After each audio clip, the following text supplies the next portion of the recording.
एक ऊंची पहाड़ी पर पूरे शहर को देखते हुए एक पुराना बंगला था। यह बहुत बड़ा और खूबसूरत घर हुआ करता था। अब यह भूत बंगला के नाम से मशहूर था। लोग इस बंगले के बारे में कहानियां सुनाते थे। अजीब आवाजें, टिमटिमाती हुई बत्तियां, हवा में फुसफुसाहट।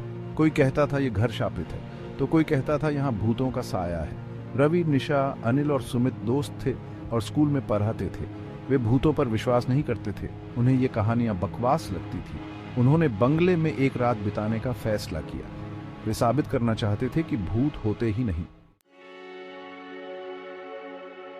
हमें कुछ चीजें लानी होंगी, टॉर्च, बैटरियां, खाना और पानी। कैमरा भी लेते हैं। अगर हमें कुछ मिला तो सबूत तो चाहिए। किस बात का सबूत? भूत होते ही नहीं है। लेकिन फिर भी उन्होंने अपने बैग पैक किए और सूरज डूबने के साथ ही हवेली की ओर चल दिए।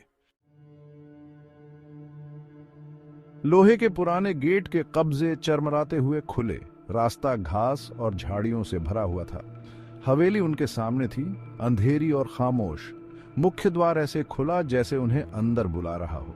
अंदर की हवा ठंडी और नमी वाली थी। धूल और सड़न की सी गंध आ रही थी। यह जगह तो बहुत डरावनी है। उन्हें अपनी ही सांसों की आवाज सुनाई दे रही थी।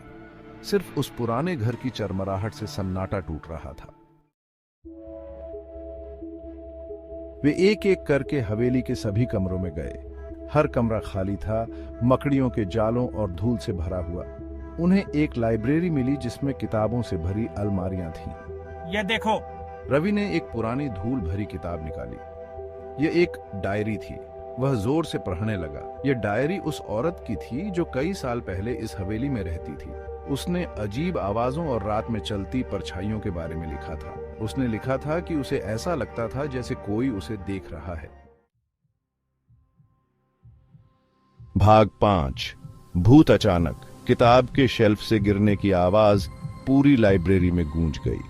वे घूमे और अपनी टॉर्च की रोशनी में अंधेरे को चीरने लगे। कौन है वहां? अनिल चिल्लाया। उसकी आवाज कांप रही थी। कोई जवाब नहीं आया, बस सन्नाटा छा गया। तभी उन्होंने उसे देखा। दालान के अंत में एक परछाई खड़ी थी। इससे पहले कि वे पास जाकर देख पाते, वह गायब हो गई। भाग 6। अतीत की फुसफुसाहट। वे लाइब्रेरी से बाहर भागे। उनके दिल तेजी से धड़क रहे थे। निशा ठोकर खाकर गिर पड़ी। जब उसने ऊपर देखा तो उसने दीवार पर एक उदास दिखने वाली औरत का पुराना चित्र देखा। डायरी वाली औरत, वह फुसफुसाई। उसकी आवाज कांप रही थी। उन्हें दीवारों से फुसफुसाहट की आवाजें सुनाई दे रही थीं। वे शब्दों को समझ नहीं पा रहे थे, लेकिन आवाजें उदास और गुस्से वाली थीं। अगले दिन हम पास के गांव गए। हाँ, हम हवेली और उसके इतिहास के बारे में और जानना चाहते थे। उन्होंने एक बूढ़े आदमी को एक छोटी सी दुकान के बाहर बैठे देखा। बूढ़े आदमी ने उनकी कहानी सुनी। उसने धीरे से सिर हिलाया। हवेली परेशानी में है, उसने कहा। वहां बेचैन आत्माएं हैं, उन्हें मुक्त करने की जरूरत है। बूढ़े आदमी ने उन्हें एक अनुष्ठान के बारे में बताया जिससे आत्माओं को शांति मिल सकती थी। उसने उन्हें मोमबत्तियां और अगरबत्ती दी। उसने उन्हें बताया कि क्या करना है। उस रात वे हवेली लौट आए। उन्हें वह कमरा मिला जहां उन्होंने परछाई देखी थी। उन्होंने मोमबत्तियां और अगरबत्ती जलाई। उन्होंने अपनी आंखें बंद कर लीं और बूढ़े आदमी द्वारा सिखाए गए शब्दों का जाप किया। हवा ठंडी हो गई। मोमबत्तियां टिमटिमाई।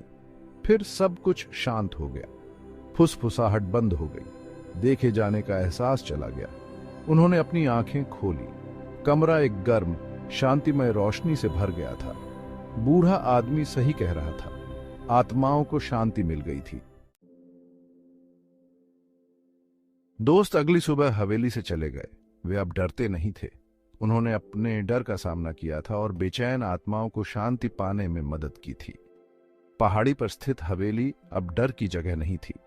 यह शांति का स्थान था।